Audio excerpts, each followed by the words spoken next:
If you thought about making videos to share your journey with Jesus to help others, but you don't know where to start, then this is the perfect video for you. If you have not started because you're feeling overwhelmed or you have the wrong mindset that you can't move forward unless you hear from the Holy Spirit because you made so many mistakes you refuse to make another, or it's considered a going ahead of Jesus and you want to make sure he gets the glory versus you, so instead you do nothing. Well, then watch the procrastination video called Procrastination Prevents Progress. So if you never watched this channel's videos before, me and my friend Eric go over tips we use in creating videos for our subscribers on our channel. And in our videos, we share our journey in hopes to be an encouragement for our subscribers, such as yourself, who may be struggling in areas where we have victory. But we also think we can learn from you. So be sure to tell us how you're doing in the comments. If you want to be a part of our community of like-minded people like us and our other subscribers looking for mutual support and encouragement, be sure to check the description area to join our Facebook community. There you will also find a link to see our video on our typical actions we walk out before creating videos about our journey. If that sounds interesting, also hit the like button, subscribe to fellowship with us so we can support each other. And please comment or leave links again to your channel where you have victory in an area where we may still struggle, and perhaps we can do a collab. But for now, as promised, are you ready to learn the 7 things every video should have? Great. Number 1 is scene, 2 is intro, 3 is a call to action, 4 is a teaser, 5 is a hook, 6 is the meat, and 7 are the takeaways and the call to action. Don't worry, I'm going to explain it all. So number 1, things are, for 1, are the scene. So the scene is the lights, the camera, the scene, and the teleprompter. So basically, I'm talking about the scene that you're setting up for viewers to view, but also just the atmosphere too, as far as things that you need to do your video. So for me, I chose, this is not a background, this is real, like this is actual real stuff in here. It's a painting that I made. It used to be a painting from Kirkland, and I painted over it and made my own thing. I have a little church window thing that I got from Kirkland too. I have a keyboard because I love playing piano. I'm learning to get better at it. A guitar, I'm also learning to play guitar. These are all things in my scene that represent me and who I am. And the scene is taking place in my prayer room. So it's an intimate setting because I'm sharing intimate things with you about my journey with the Lord. And it's a special place because this is where I spend most of my time in this room and with the Lord, which is what gives me the victory that I have in my areas of life. And so that is the scene. So when you pick out your scene, pick things that represent you and how you want to be represented, as well as what the message that you're trying to convey. For camera, I'm just literally using my iPhone 11. It's a Pro Max, or I don't even know what kind of phone I got. It's just the iPhone 11 Pro, and I also have a regular iPhone 11 that is not a Pro. So one is actually being used as a teleprompter, and then the other one is being used to do the video. I do plan on upgrading soon to get I think it's called the 12 or the 13. I don't even know what number we're on now. And I'm going to be getting that because it has a cinematic function for the camera. So I want to see if that is even better than what I currently have. But be sure to leave me your comments with your comparisons.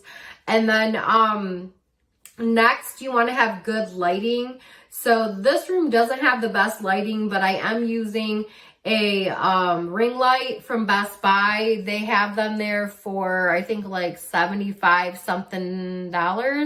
However, what I was going to say is that you can also get them on the Wish app, which has them for, I think, I don't know, maybe $10 or $20, but just the quality of them don't last as good in my personal experience as the Best Buy more expensive one does, but you kind of get what you pay for.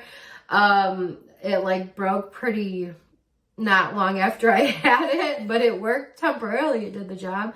And then I also have this light I got from Menards that I'll show you pictures of and drop it in the links. But basically, it used to be my eyelash. I used to do eyelash extensions, and it used to be my eyelash extension light, and that's like the overhead light that is on the in the camera, and then my obviously natural light from the window, and then the light from the ceiling light. And then so it is important to have good lighting. And then as far as the scene, you want it to make sure it's clean. And I use a teleprompter. I'm not using it at the moment because I'm doing like a little free form of speaking right now. But I do use a teleprompter on my other iPhone that's hooked to this ring light. So that way I can stay organized in what I'm saying and I'm not like all over the place, because I am that type of person to just take you on a rabbit trail and be all over the place in what I'm saying. So I need structure and I need to follow something.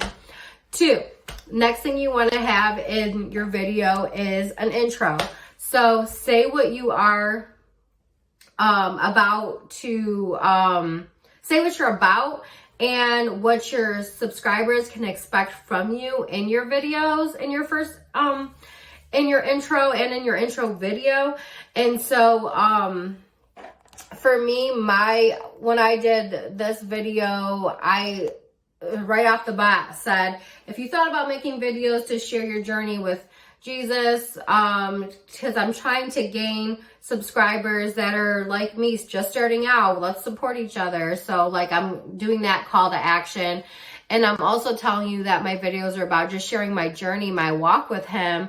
And so that I'm looking to encourage others and to be encouraged by others as well. So that is my, what my intro is about. People can expect to get encouraged by me, but I'm also looking to get encouraged by you guys too. And I like to give the tips and things that I use. So if you like my videos where they're currently at, based off of what I have to work with, then you can learn what I'm using until we're both in a better place where we can afford better quality equipment and things to make the videos even better. So number 3, call to action.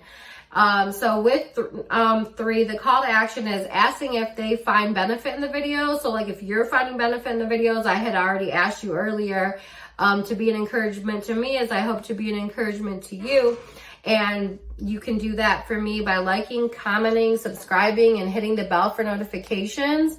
And most importantly, sharing the video. And so share the video so more people can see it. Helps me too. And it helps me because YouTube will actually pay us, me and you, when you start your channel, to do these channels based off of the number of subscribers you have. So let's be a support for each other in that way. And then the other thing is, if you have like a merch or gift store or song store, if you're an artist, make sure you let people know about that too. My album is coming soon, don't you worry.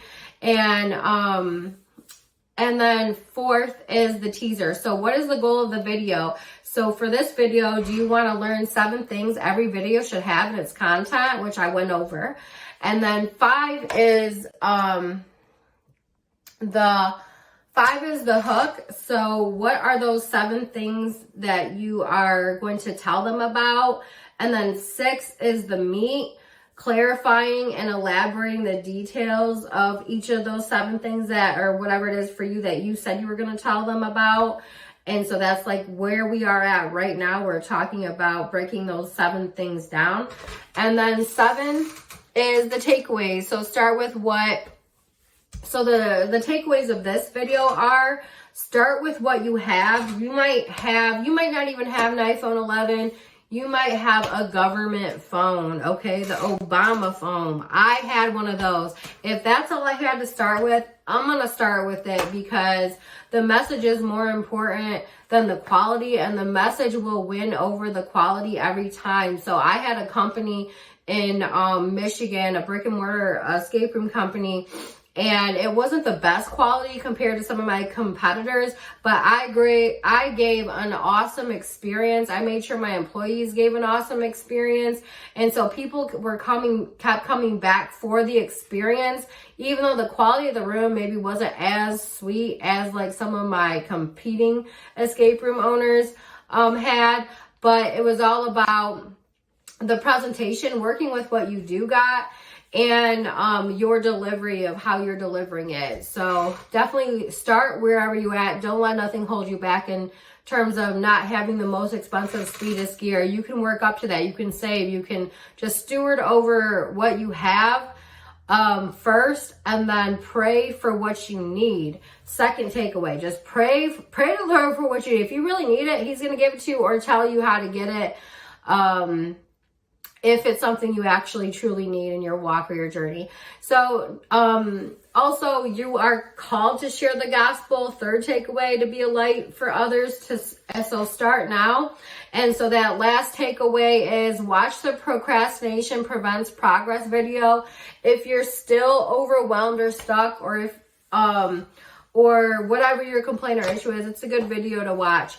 And if you learned something today, please remember, if I was encouraging to you, please like, comment, subscribe. By doing so, it encourages me to make more videos with the hopes to be used by the Lord to help others with Him, with my testimony for Him. So see you at the next video. And this was my first video. It wasn't perfect, but it's out there. Where's yours? I hope you start yours now. Pew, pew, pew, pew.